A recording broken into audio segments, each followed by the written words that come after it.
Hey guys, welcome back to Sack's Garage. I am Sack, and we are currently on the floor of my garage. The race truck is out in the driveway. It's nice and sunny outside, so we're gonna go ahead and do some wiring work on the outside. So we're not done with winter mods. We actually the foot brake launch wasn't working for us, just in some testing. So I ended up buying a 2-relay trans brake from my sponsor Auto Mafia Racing. It's about $70 on their website. You can go check it out. They offer it for a couple different models of vehicles. This one is for the 6R80. However, if you'll notice here at the top of the instructions that it is listed for the 3.7 liter Cyclone, we are running a 5-liter Coyote. So there's one big important difference. I will show you how I found this difference. With this wiring diagram, you can see that the transmission harness pin numbers don't correlate between the two models. So the important thing to note here is, if you look at the instructions, it identifies that you need to use pins 43 and 44. On the 5-liter model, per the diagram, you can actually see that the pins 43 and 44 are offset by 1, so it's actually pins 44 and 45. The wire colors are the same, so what we'll go ahead and do is go check that out. I put the link in the description below to that free online manual. It's super helpful when you're trying to work wiring or really anything on these models of vehicles.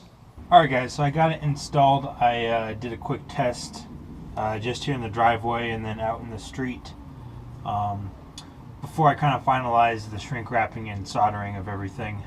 So again, it's a 2-relay trans brake. It's about $70.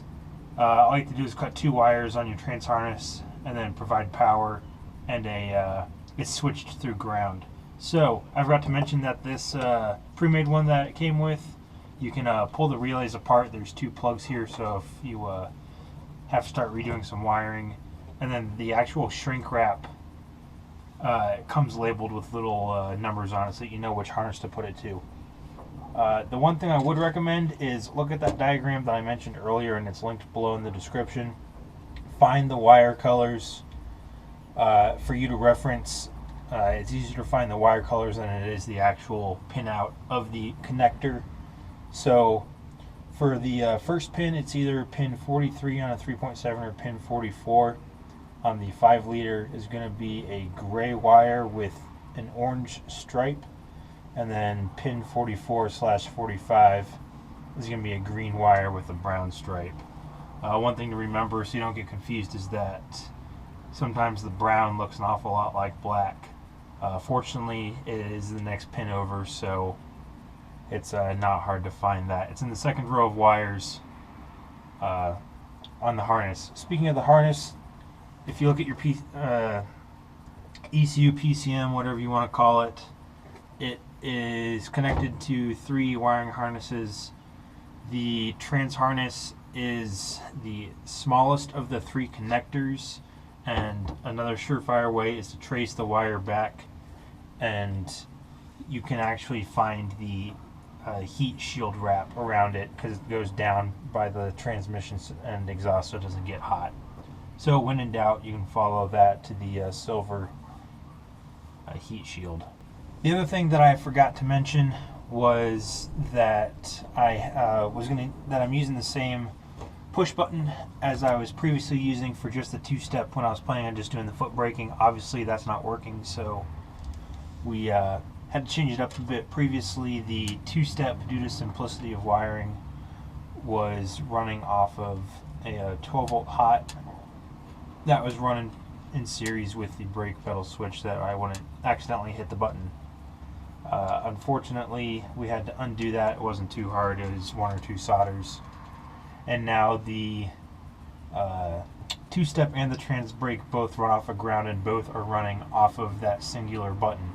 So the nice thing about that is it's one button for the trans brake and the 2-step, so that when I go to launch, I stage the truck, mash the button, mash the gas, and it is good to go. One thing we are working through right now is a couple tune issues. One of them being that the trans still isn't quite shifting where we want it to. We think we have a fix, so the next tune update will test that. And hopefully we can finally get the truck to shift where we want it to. The other issue is testing the trans brake. I set the two-step up to 3,000 RPM, and there's some sort of internal limiter that only limited me to 2450. So we have both of those to chase down. Shouldn't be too complicated. Track's open in 3 weeks, and we will hopefully see you for a tune update before then, but if not, look forward to a testing video at the track in a couple weeks.